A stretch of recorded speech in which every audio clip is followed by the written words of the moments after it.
नमस्कार मित्रांनो, आपण राजमाता जिजाऊंबद्दल थोडीशी माहिती घेणार आहोत. राजमाता जिजाऊंना हिंदवी स्वराज्याची प्रेरक शक्ती का म्हटलं जातं याच्याबद्दल थोडीशी माहिती जाणून घेऊयात. सगळ्यात पहिल्यांदा तर जिजाऊ मातांबद्दल थोडीशी माहिती घेऊयात. जिजाऊ मातांचा जन्म मोठ्या मराठी सरदार घराण्यातला आहे. तात्कालीन निजामशाहीचे एक अत्यंत नामवंत आणि लौकिक असे असलेले मराठा सरदार लखुजीराव जाधव सिंदखेड, सध्याचा बुलढाणा जिल्हा, लखुजीराव जाधव आणि माळसा राणी यांची कन्या. मोठ्या मराठा सरदार घराण्यातला त्यांचा जन्म आहे.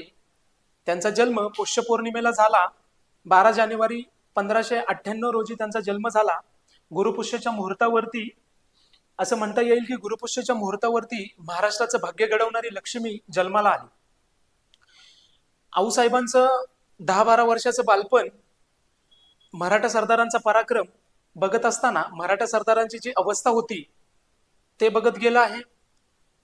त्याच्यानंतर आऊसाहेबांचं लग्न ते 12 वर्षाच्या असताना झालं आणि जे वेरूळचं राजघराणं होतं, मराठा राजघराणं होतं, भोसले घराणं, भोसले कुळात त्यांना देण्यात आलं. त्याच्यानंतर जे भोसले कुळ होतं ते सुद्धा मराठी सरदारांचंच होतं. तात्कालीन निजामशाही मधील जे मालोजीराजे भोसले हे त्याचे सरदार होते आणि शहाजीराजे भोसले हे त्यांचे पती होते. मित्रांनो, आपण बघत होतो जिजाऊ मासाहेबांना हिंदवी स्वराज्याचं प्रेरणा का म्हटलं जातं. जिजाऊ साहेबांनी शिवरायांना दिलेले संस्कार आपण तर आजपर्यंत ऐकत आलोच आहोत. पण शिवबांना कसं घडवायचं आणि शिवबांकडून काय करून घ्यायचं सगळ्यात आधी त्या आईला समजलं होतं. जे शहाजीराजांचं स्वप्न होतं की स्वतंत्र राज्य निर्माण होऊ शकतं, त्यावेळेस मा जिजाऊ साहेब आणि शिवबा पुण्याला स्थलांतरित झाले. पुण्याला स्थलांतरित झाल्यानंतर शिवबांकडून काय करून घ्यायचंय आणि शिवबांना कसं घडवायचंय, शिवबांना उमजेपर्यंत, शिवबांना सगळ्या गोष्टी शिकेपर्यंत, शिवबांना सगळ्या गोष्टी दाखवेपर्यंत हे सगळं त्यांना शिकवायचंय.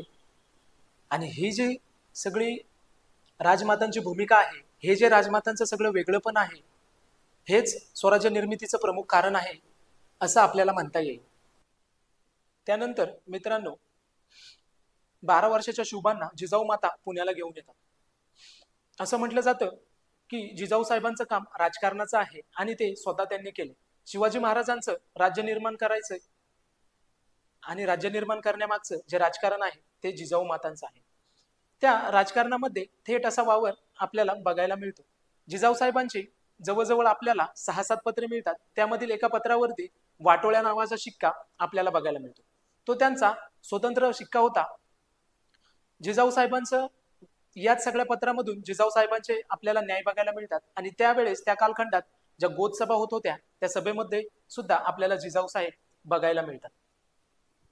मित्रांनो, आऊसाहेबांच्या कालखंडामधील महिलांचं जीवन बघायचं म्हटलं तर त्या कालखंडामधील रामदास स्वामी यांचं आसमानी सुलतानी हे काव्य आपण बघणं खूप गरजेचं आहे. तर जे आसमानी सुलतानी हे काव्य आहे त्या काव्यामधील त्या कालखंडातील महिलांचं जीवन होतं, त्यावरती त्यांनी हे काव्य रचलं आहे. तर त्या काव्यामधील आपण 2-3 ओळी बघूया. तर किती गुजरणी ब्राह्मणी भ्रष्ट दिल्या, किती स्वामुखी जहाजी फकविल्या, किती सुंदरा हाल होऊन मेल्या. म्हणजे किती ब्राह्मणी भ्रष्ट दिल्या म्हणजे समाजातल्या उच्च स्तरावर असलेल्या स्त्रिया सुद्धा भ्रष्ट होत होत्या. तर सामान्य स्त्रियांची काय अवस्था असेल. त्याच्यानंतर किती स्वामुखी जहाजी फाकविल्या म्हणजे कितीतरी लोकांना जहाजावरती कैद करून नेलं गेलं, तर ते कशासाठी, तर ते गुलामगिरीसाठी.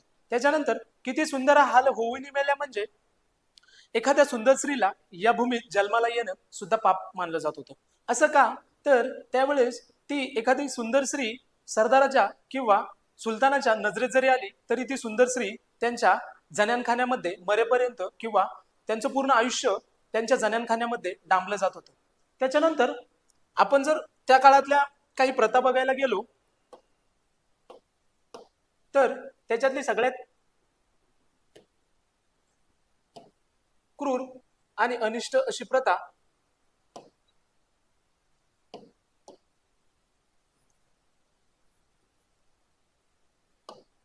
हे बघा मित्रांनो, इथे तुम्हाला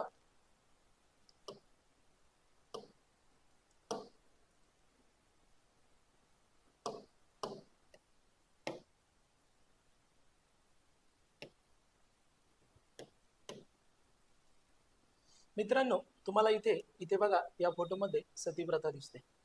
सतीप्रथा त्या काळामध्ये प्राचीन भारतामधील एक प्रचलित असलेली अनिष्ट आणि क्रूर प्रथा होती. त्यामध्ये पतीच्या पतीच्या निधनानंतर त्याची पत्नी पतीच्या अंत्यसंस्काराच्या वेळी त्याच्या चितेवरती जिवंत जाळून घेत होती, असा आपल्याला सतीप्रथेचा उल्लेख मिळतो. आणि सतीप्रथावरती जर बंदी कोणी घातली असेल तर राजा राममोहन रॉय यांच्या प्रयत्नामुळे ब्रिटिश सरकारने 1829 साली सतीप्रथेवरती कायमचीच कायद्याने बंदी घातली. एक श्री म्हणून शक्तिरूप अशा स्वरूपात आपण आऊसाहेबांना बघतो. मुळात आऊसाहेब त्या कालखंडातील अशी स्त्री आहे, त्या काळात स्त्रियांवर होणारे अत्याचार, त्या समस्या, स्त्रियांची भयानक अवस्था, समाजावरती इस्लामी सत्ताधीशांचा जो काही अन्याय, अत्याचार, गुलामगिरीची जी काही अवस्था आहे, त्या अंधाराची सगळी आव्हाने आऊसाहेबांना उमजत होती. त्याच्यानंतर निजामशाहीमध्ये असलेले मराठा सरदारांची जी काही अवस्था होती, त्यांच्या स्वतःच्या सत्तांमधील असलेली भांडणं, या भांडणासाठी सत्ता इस्लामी परंतु लढतायत मराठी. या मराठी सरदारांचा जो काही पराक्रम आहे, तो त्यांच्या स्वतःचं स्वराज्य निर्माण करायला का तक्त वाटत नाही, याचीच खंत आऊसाहेबांच्या मनामध्ये कुठेतरी धगधग करत होती. मित्रांनो, आऊसाहेबांनी शिवबांना दिलेल्या संस्कारांबद्दल आपण थोडंसं जाणून घेऊयात. तर मित्रांनो, आऊसाहेबांनी शिवबांना असे संस्कार दिले, आपण ते एका पत्रामार्फत जाणून घेऊयात. असं म्हटलं जातं की असं इतिहासात नमूद आहे की शिवबांचं हे पहिलंच पत्र आहे आणि शिवबा त्यावेळी जेमतेम 16 वर्षाचे होते. तर या पत्रामध्ये आपल्याला न्याय बघायला मिळतो. तर त्या काळात, त्या कालखंडात बाबाजी गुजर नावाचा पाटील होता. त्या पाटलाने एका अल्पवयीन मुलीला बेअब्रू केलं होतं.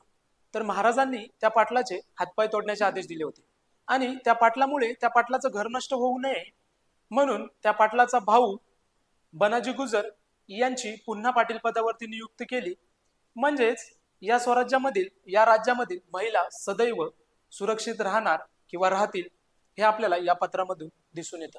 मित्रांनो, अशा या कालखंडात रणधुमाळीच्या काळात शिवबांचा जन्म होतोय. त्या कालखंडात सुद्धा काही घटना घडलेल्या आहेत. लखुजीराव जाधव आणि त्यांचे पुत्र अशा 5 जणांची निजामशाहीच्या भरदरबारामध्ये हत्या करण्यात आली दौलताबादमध्ये. इतका मोठा धक्का, माहेरच जवळ संपतंय याचा धक्का हा त्या काळात किंवा त्या कालखंडात आऊसाहेबांना बसलेला आहे, ज्यावेळेस आऊसाहेबांच्या पोटात शिवबा होते. आणि असं म्हटलं जातं की ज्यावेळेस दुःख असं म्हटलं जातं की दुःख ज्यावेळेस क्रोधात निर्माण होतं, त्यावेळेस क्रांती जन्माला येत असते. आणि 19 फेब्रुवारी 1630 शालिवाहन शके 1551 शिवबांचा जन्म. मित्रांनो, जेव्हा आऊसाहेब आणि शिवबा पुण्याला येतात, तेव्हा पुण्याची जहागीर ओसाड पडलेली असते. याच्या मागचं कारण म्हणजे आदिलशाही सरदार मुरार जगदेव याने पुण्यावरती गाढवाचा नांगर फिरवला होता.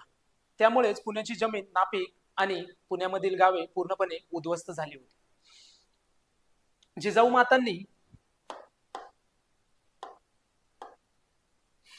मातांनी कसबा गणपतीची स्थापना करून वसाहत पुन्हा वसवायला सुरुवात केली.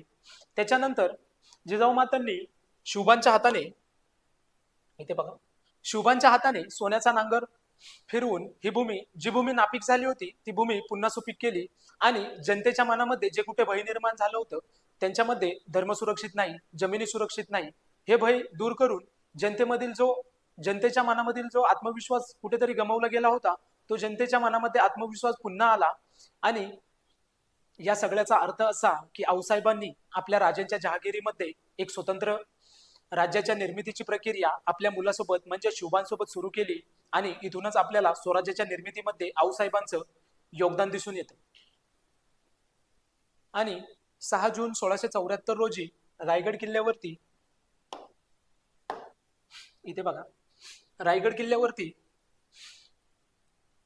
शिवाजी महाराजांचा राज्याभिषेक म्हणजेच स्वराज्याभिषेक झाला. आणि हा ऐतिहासिक क्षण पाहून जिजाऊ साहेबांनी राज्याभिषेक 6 जून 1674 रोजी राज्याभिषेक झाला. आणि त्याच्यानंतर हे ऐतिहासिक क्षण पाहून जिजाऊ साहेबांनी जिजाऊसाहेबांचं ध्येय पूर्ण झालं आणि त्यानंतर अवघ्या 12 दिवसात आऊसाहेबांनी आपल्या जिजाऊसाहेबांनी पाचाडमध्ये देह ठेवला.